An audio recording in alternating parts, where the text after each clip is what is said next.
I hope I live up to the expectations. I would like to get started. I want to tell you a little story about riding with angels. And it's something that I like to do at least once a year. And actually, I do it numerous times during the year with other people and with myself. We do this crazy little bike ride in the third week of May, starting in some place in the Northeast. We've started in Boston, Mass. the last 2 years. 3 years ago, we started 2 rides, one from South Portland, Maine, and one from Bennington, Vermont. And we met just down the road in Nashua at the end of the day to get together as a whole group. And we do this under the guise of the National EMS Memorial Bike Ride. And this bike ride is about getting together, a week-long ride, 500 miles. We do that over 7 days, averaging 60 to 70 miles a day, to honor and remember the people in our profession who have died in the line of duty. This past year, we rode for 31 people. When I started this ride 7 years ago, we rode for 93. So we have varying numbers, but there's always someone to ride for. And we like to refer to ourselves as the Muddy Angels. And this is our logo. If you go to the website, that's what comes up. And why do we call ourselves the Muddy Angels? Well, sometimes we get dirty out there on the bikes. It rains. It hasn't snowed yet. There's been a little sleet. Last year I was dodging tornadoes through Kentucky and Virginia. And when we get off, nice white bike socks are black. And this also came about from talking amongst each other that first year of the bike ride. The cartoon that I started at the beginning was created by Mr. Steve Berry, who was a cartoonist and does some writing for some of the EMS magazines. And he thought, and listening to some of the conversations going on in the workplace that we work in, which is along the side of the road, some dirty houses, at the fire scene alongside the firefighters, that we get kind of on the dirty side. So the Muddy Angels is what we came up with and how we refer to ourselves, and that's what we do.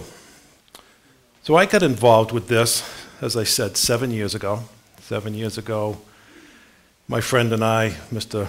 Martin, decided we would do this bike ride, but it took us 2 years talking about doing this bike ride. We read about it in the trade journals and said, this looks like a lot of fun. And we were a couple of guys, and still are, who like to do things that might be a little bit fun, a little bit dangerous on occasion, get the adrenaline running a little bit.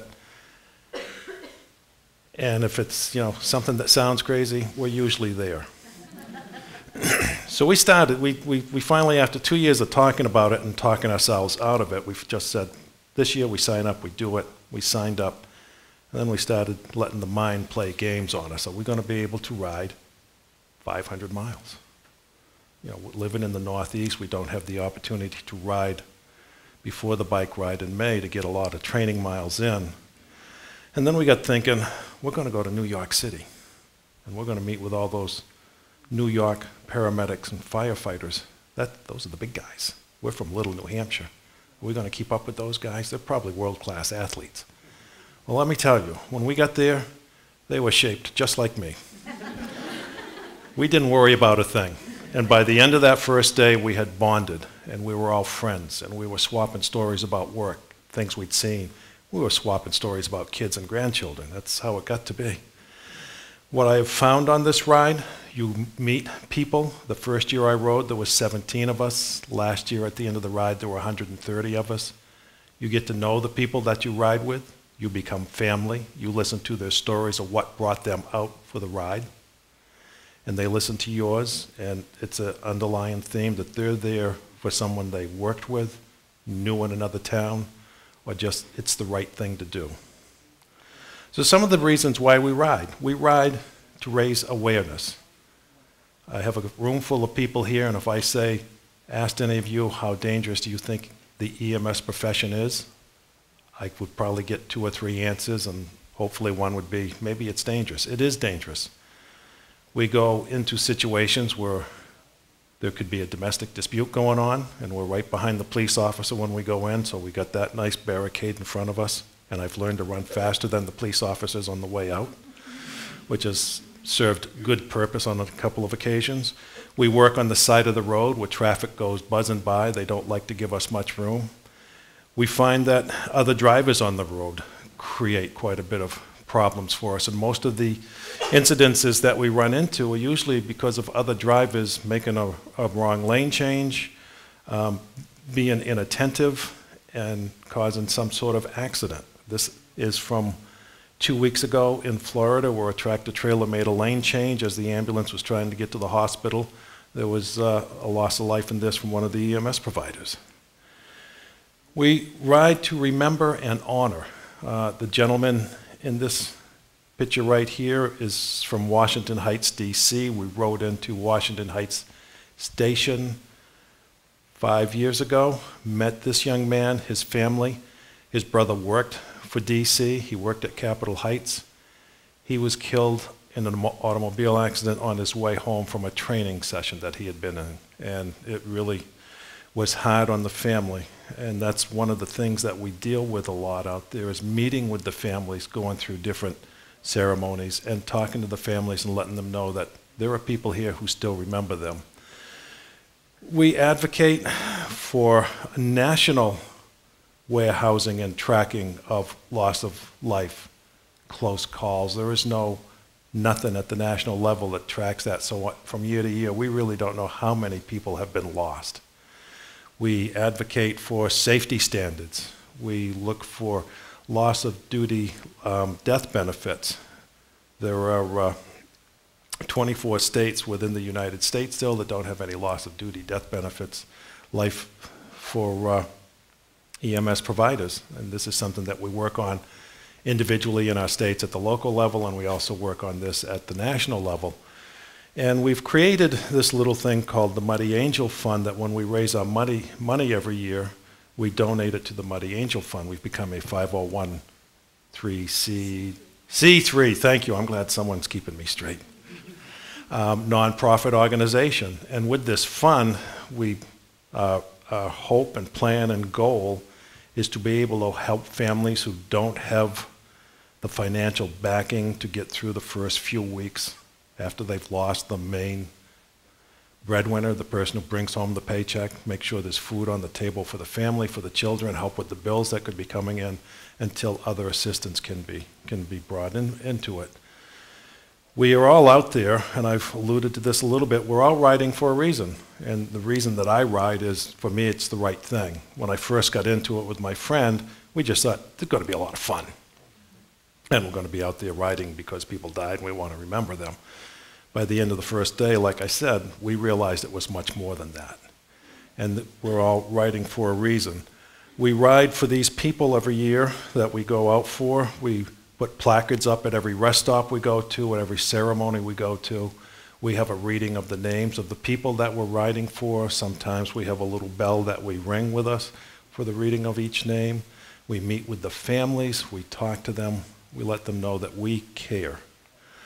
We've had people come from around the country. We've had from Austin County, Texas.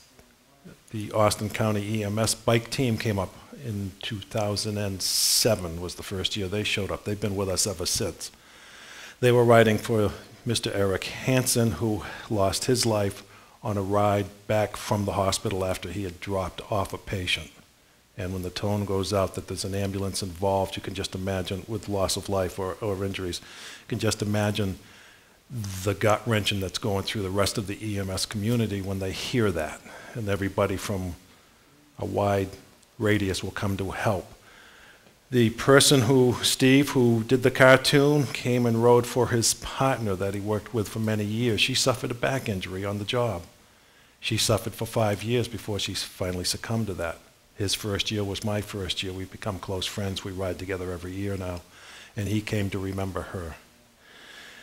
South Carolina came up one year. They had a fellow co-worker that they lost, and the fire department in New York, their paramedics were out there every year remembering their people that they lost in 9/11. We've had people from around the world come ride with us. We've had people from Ireland come over and ride with us. We've had people from Canada come down and ride with us numerous times. And it's great to see and hear their stories and find out that they're really no different from what our stories are here the faces change. We stop at different rescue areas, our rescue squads along the way. Like I said, meet with the families, talk with them, do a ceremony. There was a year we went through, several years ago, we went through Maryland. And 2 weeks prior to our bike ride, there was a loss of life at that rescue squad. The president of the organization called them up at the time and said, "We can come through. We're riding down that way. We can stop. We can meet with your crew. We can talk with them. Let them know they're not alone." And the chief came back, "No, it's really kind of soon. It's too raw. Why don't you guys wait a year and we'll rethink it again." Well, the day of the ride that we were going through their area, the chief called up and said, "Is that office still open? Can you come out and see our people? Maybe it'll help a little bit." So we made the ride out. Stopped, set up our posters, did a quick ceremony, met with the crews, and continued on. At the next rest stop 10 miles down the road, the president of the organization came out and said, "Just got a call from the chief. He wants to thank each and every one of you for stopping in." That crew had finally started to sit down, talk amongst themselves, how they felt, what happened, and we're thankful that we stopped in. We ride for our own members. In the past year, we've lost 2 of our riders, line of duty. And that takes a personal toll on all of us. We started wearing dog tags several years ago, about 5 years ago. Each rider gets presented with a set of dog tags at the beginning. We ride the length of the route. At the end of the route, we'll take our dog tag, write a letter to the family that we're riding for, include the dog tag, and mail it off to them unless you're fortunate enough to meet them, the family along the route. I've been fortunate to meet family along the route 3 times. Yes, 3. That is one of the hardest things that I've ever had to do. The first time I did that was in Buchanan, Virginia, and I met with a 70-year-old lady I was riding for her son, Johnny Carson Jr., no relation to Johnny, and presented her with with her dog tag, told her how sorry I was for the loss, and that there were people out there who were remembering him, remembering what he did for the community. And we sat there and cried in each other's arms for about 10 minutes before somebody actually helped me out of the building so I could cry some more. So it's a very emotional time for our riders. This one on the left was for a friend of mine that I rode for who passed away last year. And this is just another young man presenting his dog tag that he rode for that gentleman's son over the past year. Some of us like to keep our dog tags with us all the time. So I ride with my frog, and the frog is another whole story upon itself, but he carries the dog tags. He carries the dog tags with honor. They're with us all the time, and they make some surprise appearances also. We meet people from Ireland that we've discussed.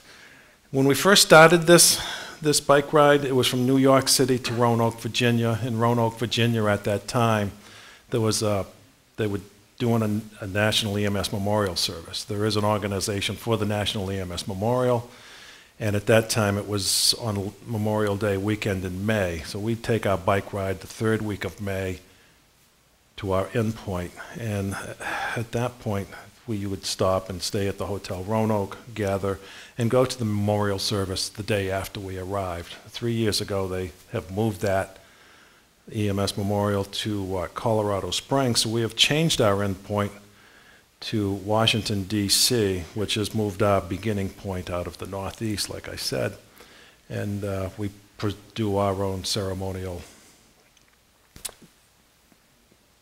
thingy at the end. Whoa, boy. There are some interesting things that come up along the ride. You know, I take my frog, I talk to my frog a lot. I also talk to my people a lot. I have this 3 years ago when we rode out of Bennington, Vermont. We came out of Bennington. We were heading for Nashua, New Hampshire. And in between, there's just 1 or 2 big hills that we have to go over. And the first hill we have to go over is called Hogback Mountain in Vermont. I don't know if anyone is familiar with that, but when you leave from Bennington to the summit of Hogback, it's a 25-mile uphill climb. And I was riding for a person from New Hampshire, Chief Schultz, out of Wilton, New Hampshire, who had passed away. And I was also keeping in my mind a person from Bennington that they had lost with me on that also. On the ride up, I got tired for some reason. I don't know why, because it's all uphill. But I was almost to the summit. I could see the top, I could see the parking area, I could see my other riders who always get in ahead of me. I just make sure everybody else gets in. That's why I'm always at the back. And my legs were really tired, and I started talking to my frog. Okay, frog, we need to get up there. And I started talking to the two people I was supporting, saying, I don't think I'm going to make this. I don't want to get off and walk. I need a little help. At that point, there was a strong breeze that came up.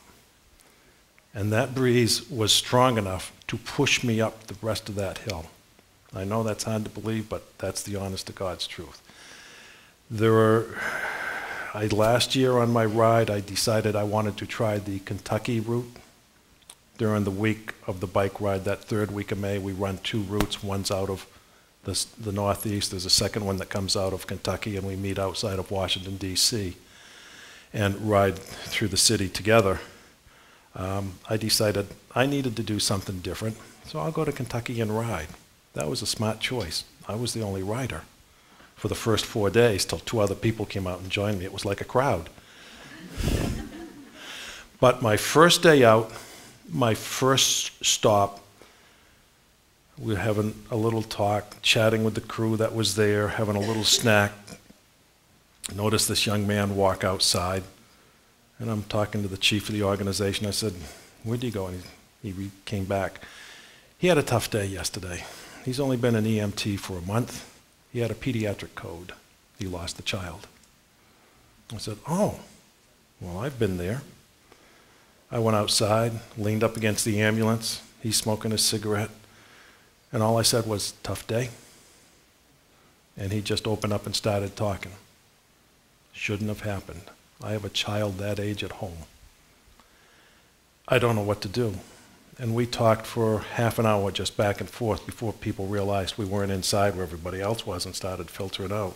And I related some of my experiences of people that I have lost and the pediatric population also, and reinforced that he wasn't alone, and as his co-workers and friends came out, he realized he had a support group there. We left. I had so much fun in Kentucky, I went back again this year. I had 7 riders with me. I was excited, ecstatic. Stopped at that first stop of the day, first day, walked in, saw the chief, talked to him and said, where's the young guy I talked to last year? Is he still here? Yes, but he's at a different station today. He couldn't make it. And I said, how's he doing? He's doing great. Thank you for talking to him last year. He opened up to everybody, and he worked his problems out, and he's one of the best people we've got now. That's why I ride.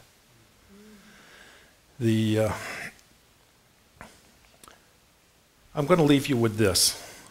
This is our group. This is day 7 of that 7-day ride. This is their last day of riding. They're heading into Washington, D.C. 7 o'clock in the morning, we get to go through the battlefields of Gettysburg by ourselves. There's no guide, there's no nothing. All you hear is the shifting of the gears on the bicycles, the chain clinking back and forth, the swishing of the wheels on the road, and everybody's pretty quiet. But I want you to notice the riders. They're still smiling, and they know they have a 100-mile day in front of them. But they know why they're there. They're there for the people that we've lost, their friends, their brothers, their family. And like me, when I see them at our meeting point, they're ready to get on the bike and do another 500 miles to finish the ride again. Thank you.